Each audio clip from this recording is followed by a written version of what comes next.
Hear that? Believe it or not, summer is just around the corner.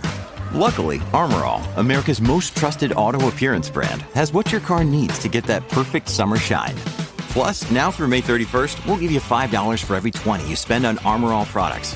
That means car wash pods, protectant, tire shine, you name it. Find out how to get your $5 rebate at armorall.com. Armor All, less work, more clean. Terms apply. Welcome to the Flash Finds podcast, the world's fastest podcast where we explore how Facebook can help you with the stuff you're into. I'm Emma Rogue, joined by Nathan the Cat Lady, a Facebook creator. So Nathan, if you're into pets, what kind of stuff can you find on Facebook? Well, I make reels about useful tips for pet owners. For instance, cats don't like still water, so all of my cats have cat fountains. Oh my gosh, that's so cute. What a great episode. See you next time on the Flash Finds podcast, all about discovering the stuff on Facebook you care about. Bye.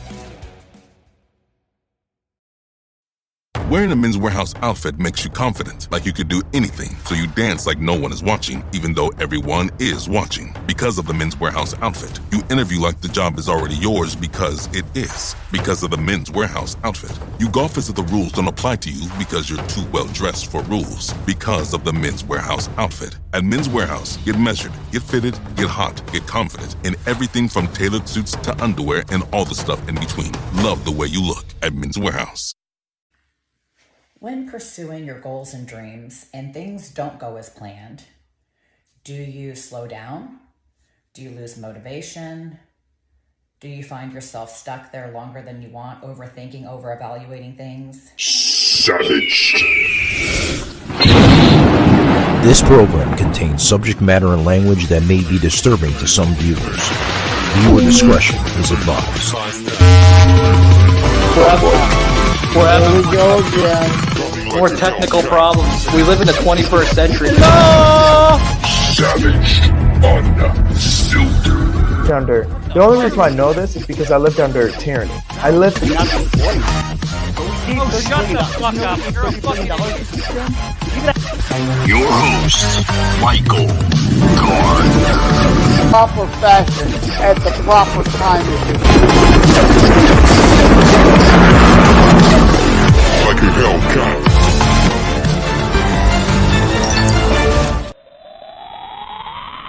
Hey guys, But yeah, guys, we're gonna be getting into a really good episode today. We have Valerie Marksym from her organization, her base, however you want to call it, through Maksymizing Life. Got to check out a little bit of her profile through Matchmaker FM. She's affiliated with a lot of different types of outlets. So guys, I strongly suggest you check her out after this episode. She's a tremendous individual. I've gotten to check out some of her video podcasting that she was on other shows, audio. You're all over the place, Valerie. First and foremost, welcome to Savage Unfiltered. I'm the host, Michael, and this is Joseph joining me from Detroit, Michigan. Oh, wow. Well, thank you for having me in Detroit. I was born in Detroit, so we like Michigan. Oh, cool. Yeah, that's great. And yeah, I'm on Matchmaker FM also, which for people who don't know what that is, we're not talking about a dating app. It is for those who do podcasts and appear on podcasts to commingle with each other, to find each other and coordinate podcasts. Yeah, definitely. It's not a dating site, guys. I keep on getting the same thing through like emails and stuff. When I say, reach out to me on Matchmaker FM because I'm on Matchmaker FM. They're like, what? We don't want to date you. We want to. The label's a little off. It's a little misleading. I think they should rename the platform. I think that's my own. Well, it's matchmaker.fm. So when you use the whole thing, it makes sense. Oh, FM, radio. But people seem to think it's a hookup site, but no, it's not.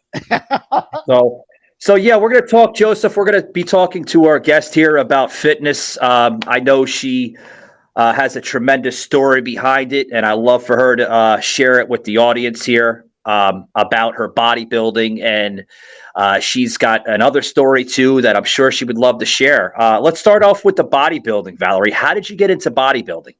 Okay. Well, I was always interested in the bodybuilding back when I was a teen because I was a gymnast and it was always intriguing to me. But I got married at 19, was pregnant at 18, so that kind of went out the door. And when I divorced for the second time at 45 years old, I was at a very, very broken place in life, like so broken I couldn't even answer the questionnaire to my life coach. And she wanted to know what my hobbies were. And I really didn't even understand what that meant. I'm like, I've heard the word hobby, but like, you mean like, do I sew? Do I knit? Like, what do you mean my hobbies? No clue. And so she's really asked me to really try to find some hobbies, because she said, if you have a hobby that's going to help with your outlet, that's going to give you a place that you can go to, that's kind of your happy place, something that you do for you. And I tried running and that just wasn't it. I actually ran the Houston Marathon, the full 26 miles. And I was like, okay, that's a one and done. We're going to mark that off. And I tried. Tennis was not for me either. For whatever reason, more balls went over the fence than to the next person. Did not want to play with me. So I'm like, okay. And then a friend of mine, was having coffee with her and she was telling me about this thing she was going to do. And she's going to be in a bikini and she's going to be on stage and she's going to be posing. Now, mind you, we're like 45 years old at this age. So I've had 4 kids later. So I'm like listening and I'm like, you mean like a bodybuilding competition? And she's like, yeah, I think I'm going to do it. And I didn't even know they had bodybuilding competitions for that age. I was thinking, that's for the young people. And yeah, looking at your age, Valerie, and I mean, with all due respect, I mean, you're no spring chicken. I mean, you're still doing it. Exactly. In your early 50s, and I mean, you have a tremendous physique. I mean, that's great. I mean, I wish other elderly people, not yourself, but people like in their 60s and 70s would carry the same demeanor. You know what I mean? Yeah, like I was joking with Michael when he said you were coming on. I turned 60 last year, so I'm getting up there. I'm pretty lazy, so I'm way, way, way out of shape. So I was joking. Good. I can ask her to help rebuild my body. It's really important. I think, I do think for me, just when we get our entire maximizing life means like maximizing every area of your life. And when you can really tap into that, I don't know, to me, age is just a number. Like I feel 25. I don't feel any older than I did when I was 25, other than I have a birthday coming up and I'm turning 52. So it's like, oh, okay, I guess we are. Yeah. I was checking out some of your pictures, Valerie, and you look like you're in your 30s. I mean, I'm being quite honest with you. I mean, when I looked at the age, I'm like, no, there's no freaking way that she's in her early 50s. Wow. I pulled some photos out whenever I was in between 2 marriages that were very toxic. And I'm not even kidding you. I look 20 years older than I look today, 30 years older. And that was when I was in my 30s. And so I know stress, what it can do to a body. And so that's why my whole message with, people are like, you need to make this a movement, maximizing life, taking every area to that next level, whether it's emotional, mental, physical, relationships, all of them. Because when you can really invest in yourself and get to that level of operating, I don't know, I think because the stress is down, you just don't age as fast.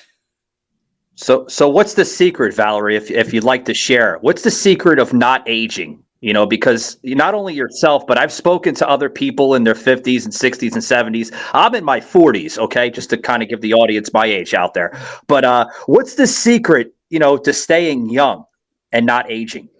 Is it the fitness? Is it, staying active? Is that the secret? Or is there obviously there's creams maybe, or what's the secret? I need to get some creams. I don't have any, but I honestly think it's a mindset.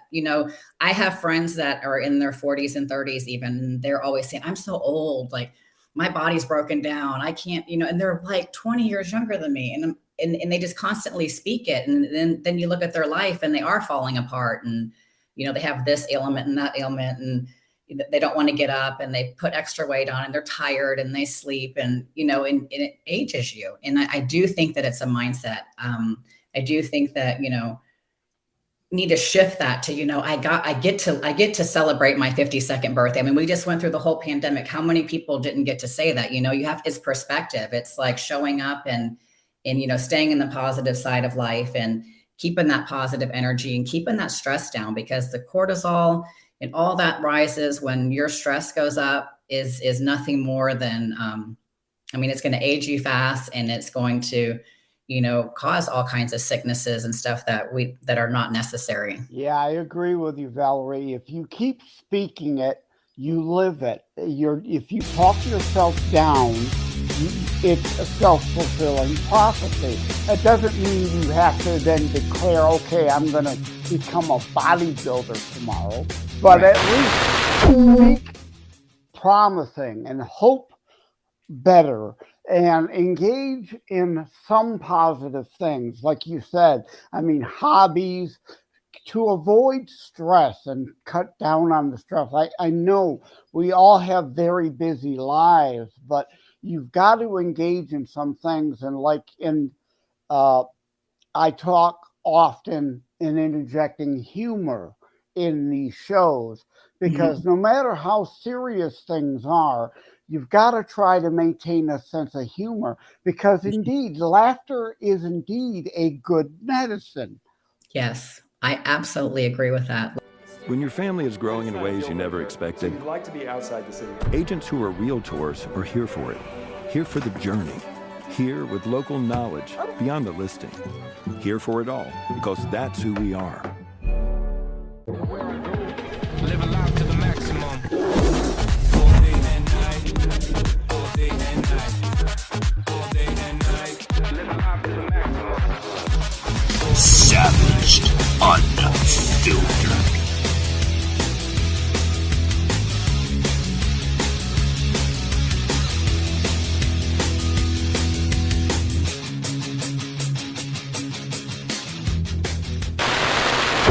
Laughter is that's medicine to the soul.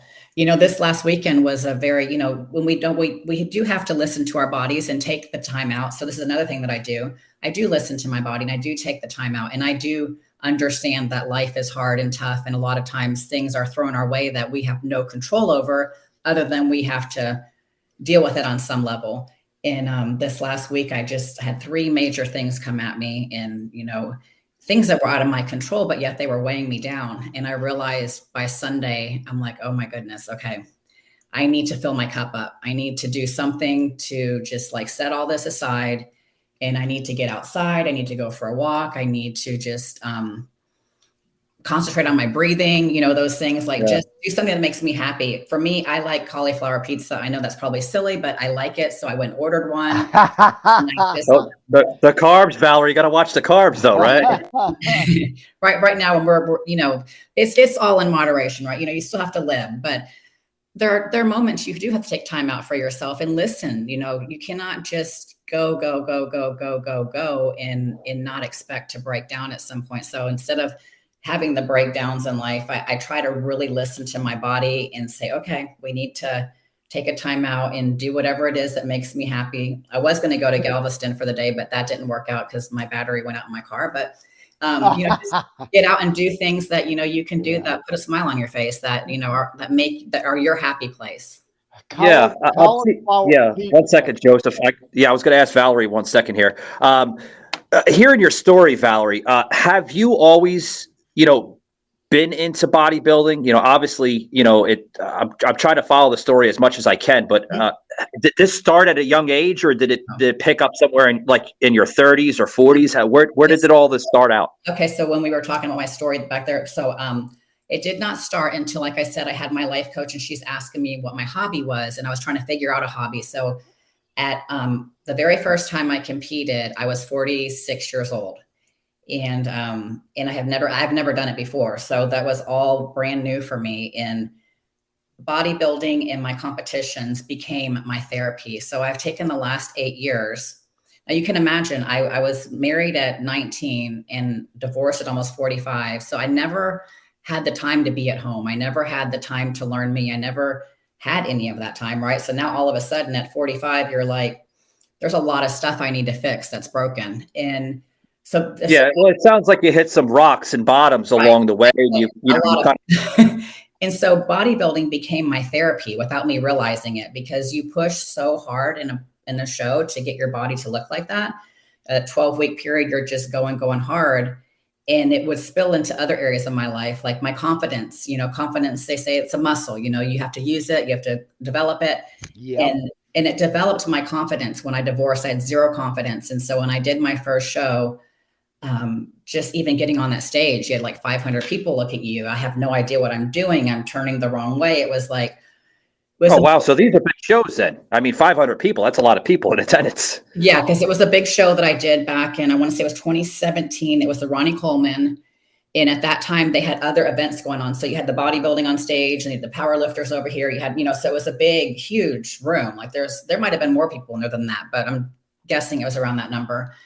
And yeah, so like the first time I went on stage, I drove to Dallas myself from Texas from Houston right after a divorce. That's a big deal because in that divorce, I came out of having panic attacks every day and all that goes with that. So to get in a car and drive myself 3.5 hours to a show with no coach, because I didn't have the finances, I was my own coach.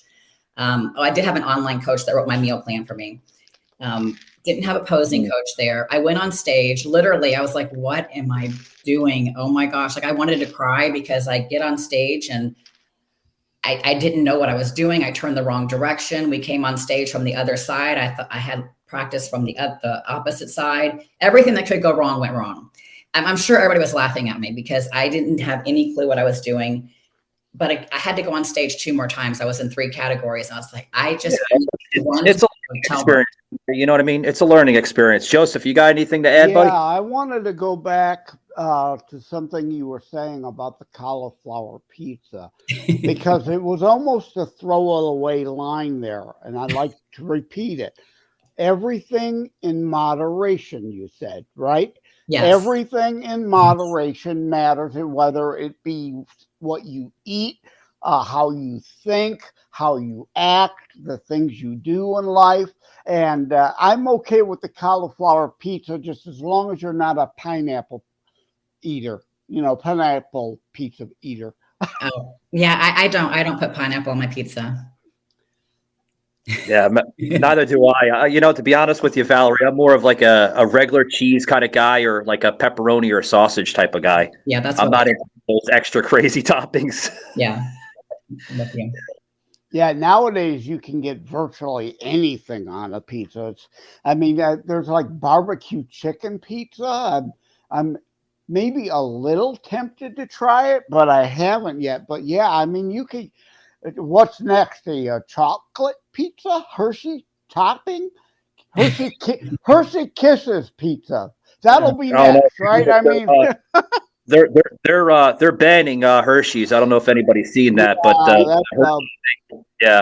boycotting Hershey for Easter due to wokeism stuff again. But we don't want to get onto politics again. Yeah. We tackle it all, Valerie. People are like, "Are you a political podcast? Are you a culture and society podcast?" I was like, "No, we do it all here. You got a story? Come on the show and share it." Exactly. I love that. So what's next for Valerie Marksym here? I know you have your fitness and everything going on with that. Where's that going? I have been checking out a little bit of that, with the Maksymizing Life. Yes. Do you want to bring that to the next level, up to the next totem pole on the ladder, so to speak, or? Yes. So when I divorced at 45, you have to remember I was a stay-at-home mom my entire life, which I loved being. So when you're 45 years old and you don't have a college degree and you're like going to have to figure your life out, you got to figure things out fast, right? So it's been a process. It's been a journey. That's why I became a personal trainer, which I love. I have my own business, but my heart and my soul and my passion has always been to uplift, encourage, empower others when there's that gap between them believing where they can go and where they know they can go. So that's kind of what Maksymizing Life has become. I wrote my book and I'm doing life coaching, and I just wrote a life coaching program called Who Am I? And it's a 6-week-long program, and it really dives into helping a person really understand who they are on all different levels, from everything from personality type to core values to love language to strengths and weaknesses and what's holding you back and what's your limiting beliefs. We really dive into all of this because you're your longest relationship. So you should invest in you to really become the greatest version of yourself. Because then you're attracting, you're being authentic, you're attracting, I have a saying I say all the time, unleash your inner superhero. And that means unleash that authentic self that was you when you were 8, 10, 12 years old. And now we're adults. Well, how did we lose that? Like, unleash that and get yourself out of your comfort zone. That's where the magic happens. So my program is Who Am I? It's to help. It's a 6-week program. And that is my passion. And my ultimate thing is to be speaking places and sharing and doing a TED Talk one day. Oh, that's important, because we're talking not only bodybuilding, but mind building. You know, you have to be comfortable. You don't have to accept everything about yourself or be comfortable with everything about yourself. We always hopefully strive to be better, but you know, we fall short. Nobody's perfect, right? But you can't look to someone else.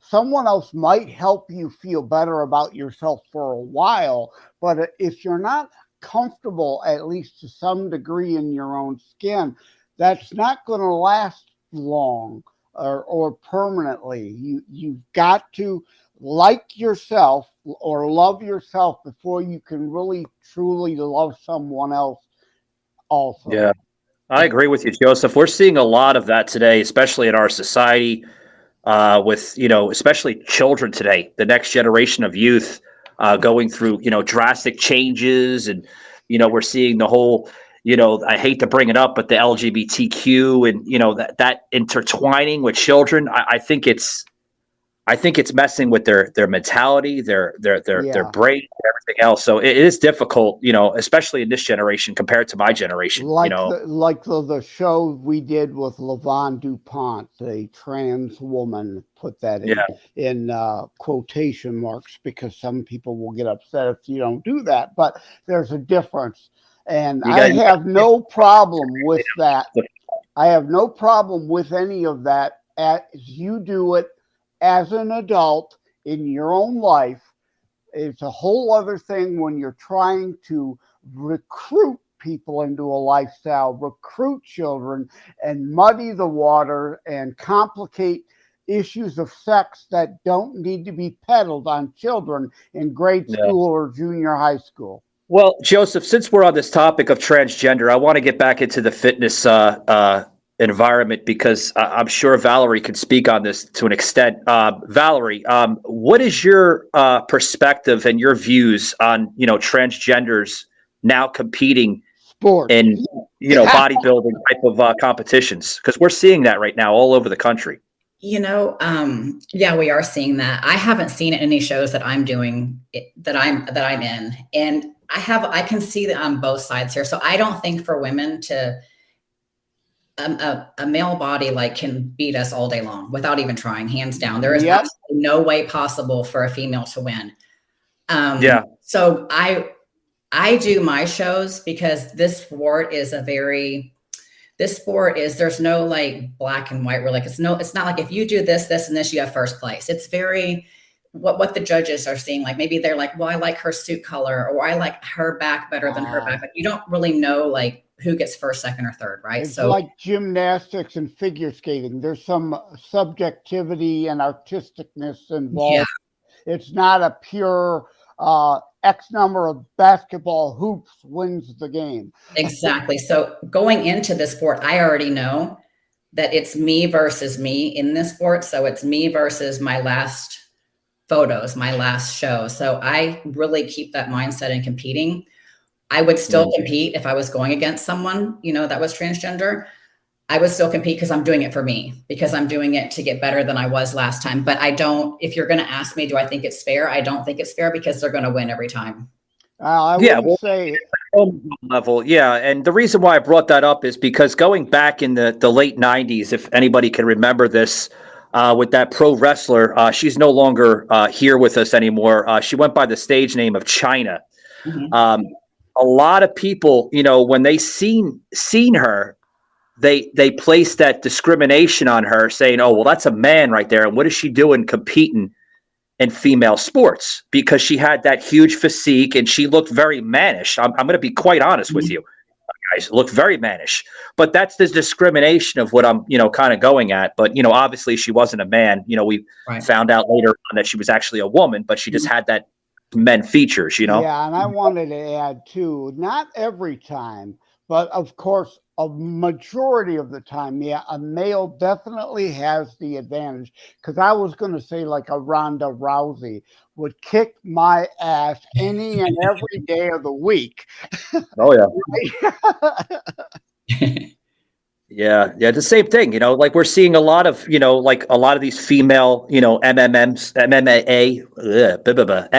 there we go. Get it together, Mike. Yeah, the MMA stars, you know, squaring it up. And I mean, to be honest with you, Joseph, I agree with you, buddy. I would not get in any cage in UFC, like Ronda Rousey or anyone, you know, including that, you know, because they're tough. They're tough chicks, but they're also beautiful chicks too. Ronda Rousey's gorgeous.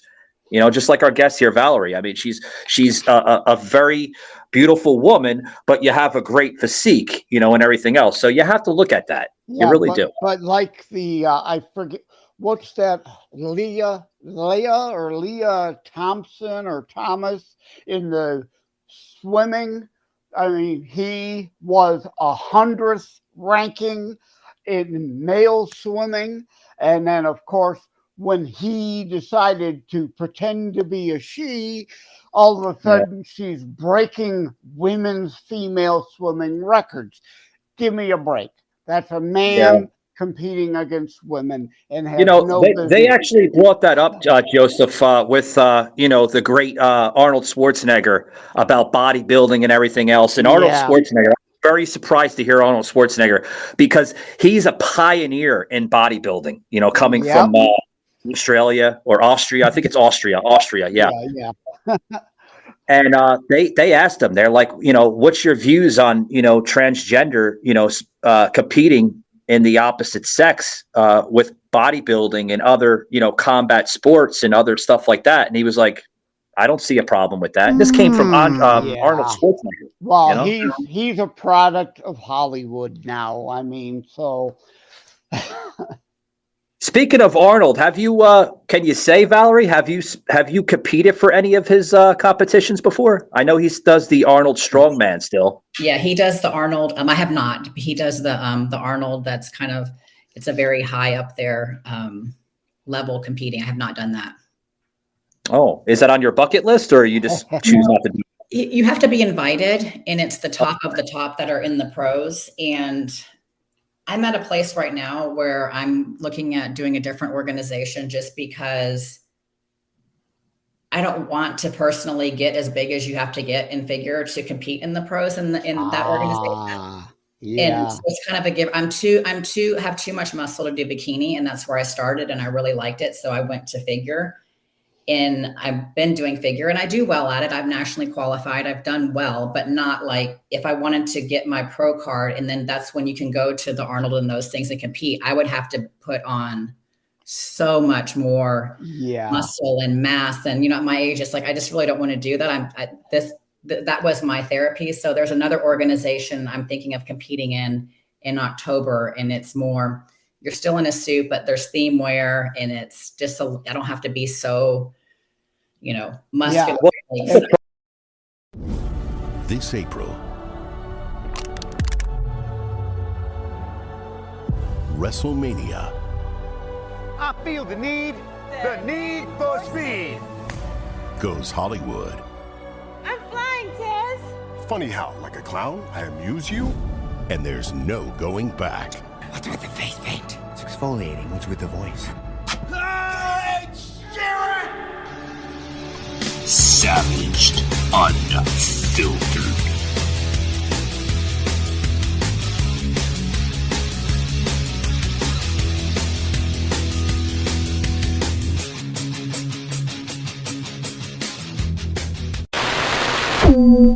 Valerie, I mean, there are competitors there that have that you know, that I don't want to say large physique, but like a physique that you would see normally on a woman that's into bodybuilding.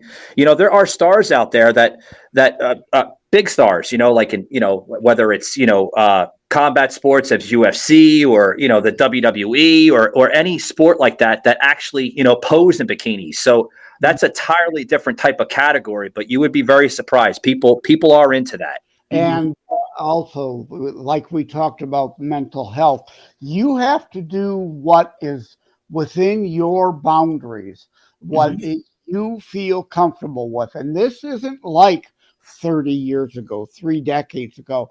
You can go for just what niche you are comfortable with. And there are so many sports channels with sports programming that these competitions are on that you still have access to, and prize money are within your reach to still do well within your comfort zone. Yes. Yeah, Joseph, they have a lot of competitions here, for folks that listen to the show here and follow me on social media.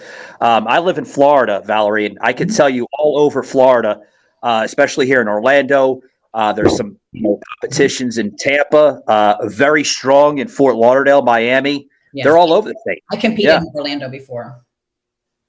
Yeah. Yes. Did you compete near the there's a big competition kind of thing that they put up at an event near Universal Studios. Is that where you competed at, or? Oh, okay. Yep, that was it. Good. I'm glad you'd be part of Universal rather than the Mickey Mouse, whatever. You had to throw the Mickey in there, didn't you, buddy? Yeah. Valerie, as we close it up here, do you want to add anything to the show for some of my listeners that listen on iHeart and Spotify? And we're pretty much all over the place on digital audio and, obviously Rumble, where we make little snippets sometimes of the show to plug into Rumble and True Social and Retalk. I guess the only thing we didn't really talk on is I did write a book. I self-published it. It went on Amazon in October of 2022. And so that was a big moment for me, because in high school, I could barely pass reading and writing just because I had such ADD and other learning things. So it was a huge accomplishment that I actually, and I literally, I didn't have a ghostwriter or anything. I literally, every word I wrote, I did the editing myself because you pretty much winged it then. You're basically what they call in the writing industry an independent writer. I learned a lot because I hired a company and I gave them $8,000 to help me with my, they kind of supposed to help you from start to finish and all the ins and outs. And it ended up being a company that was in a different country, and I lost my money and everything. Oh no! Yeah, that's one of the. I know. I had a huge. Yeah.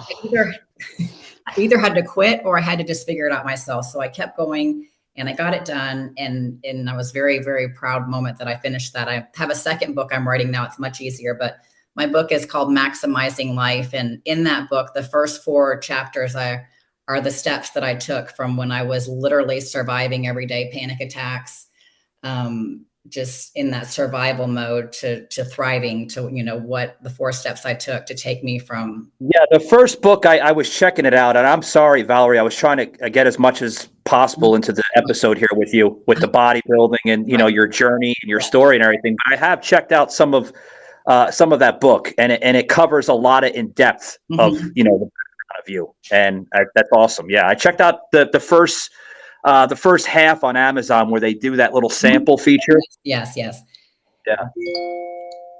And like I said, I wrote the book very basic. I've had so many people reach out to me, and I just give them things to think on. And there's little places in there for them to take notes. But everybody that's read it kind of has different takes on it. And that was the thing, because we all have a different journey in the way that we're going to heal, but at least gives you some guidance and some things to think about.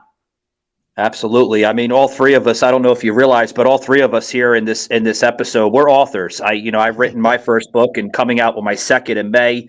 Joseph has written a book. He's just published his second book not too long ago.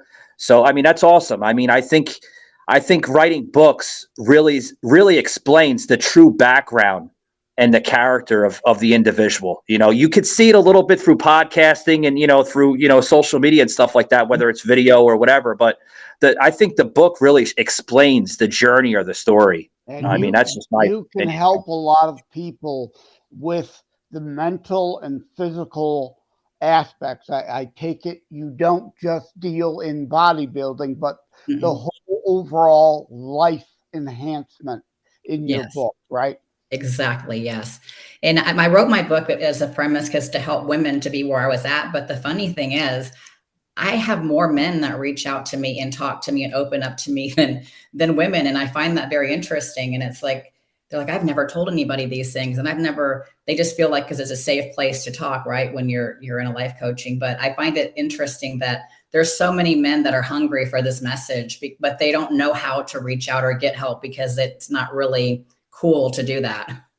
Now, Valerie, you said you feel that you can reach out to men more than women, right? Do you feel like is it because maybe you feel like you're part of the guys or something like that, or because growing up, I've never been around men, and then I was in 2 marriages where I wasn't allowed to talk to men, so I didn't even start talking to men until I was 45 years old. But I learned a lot about the men I was with and the ins and outs and the do's and don'ts, and so I can relate to a lot of things. And Gotcha. And so that was one of my things when I divorced, to get myself healthy, to realize that it is healthy to be able to talk to men and women.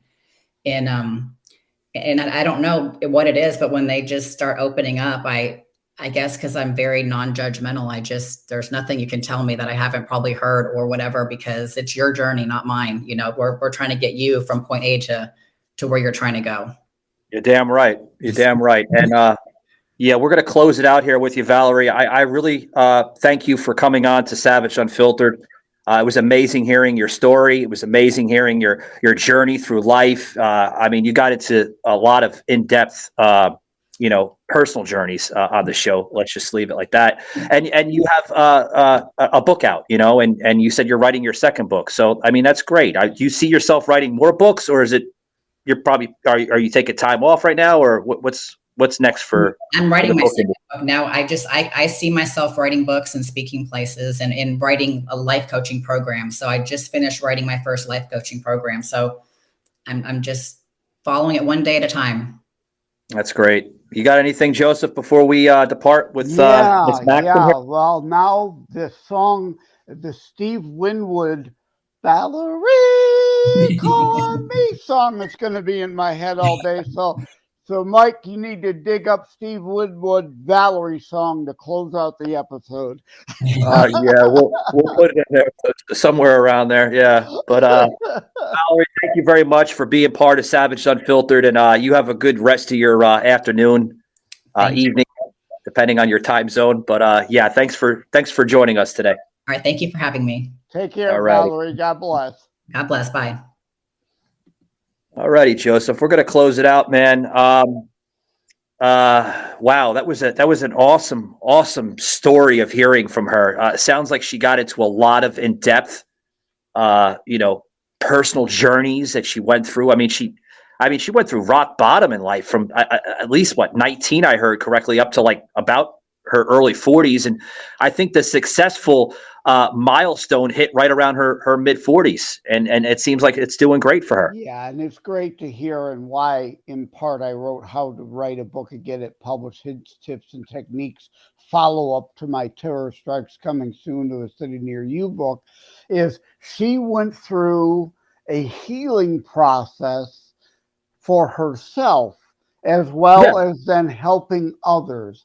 And there's a lot of other people. Yeah. A lot of other people who have books like that in them that I hope I can help them get to market through my book. Yeah, that's awesome. Awesome stuff, guys. Well, I want to thank you for tuning into today. Hopefully next week after I get back, guys, I'm leaving tomorrow morning. I'm going up to Georgia. So hopefully by next week, guys, when I come back, the restream, indigestion. I was drinking a soda as I was listening to Valerie here. But yeah, hopefully next week, guys, we'll be back to a regular restream format. Kind of sucks that we have to use the audio. But hey, I think we haven't used audio in probably about like 4 or 5 months now. So yeah, it's always good for a change. Well, they've got time to get it back on track since Mr. Vacation's on vacation again. Yeah, I gotta visit the family, Joseph. The family is calling for me in Northwest Georgia. I'm gonna be up in Cartersville, guys, which is like almost an hour and a half northwest of Atlanta. So yeah, Yeah, it's going to be a little chilly. I'm told up there at night, so I got to get into my my winter pants because today was 100 freaking degrees here in Central Florida. Yeah. Cry us a river. Yeah, I know. You guys are possibly having snow and sleet in the next couple of hours. Yes, I already have sleet going on right now. Yep. Poor Sauce is begging for his internet connection to come back. But guys, remember, like I say to everybody, keep it savage, and we'll see you next week. Take it easy.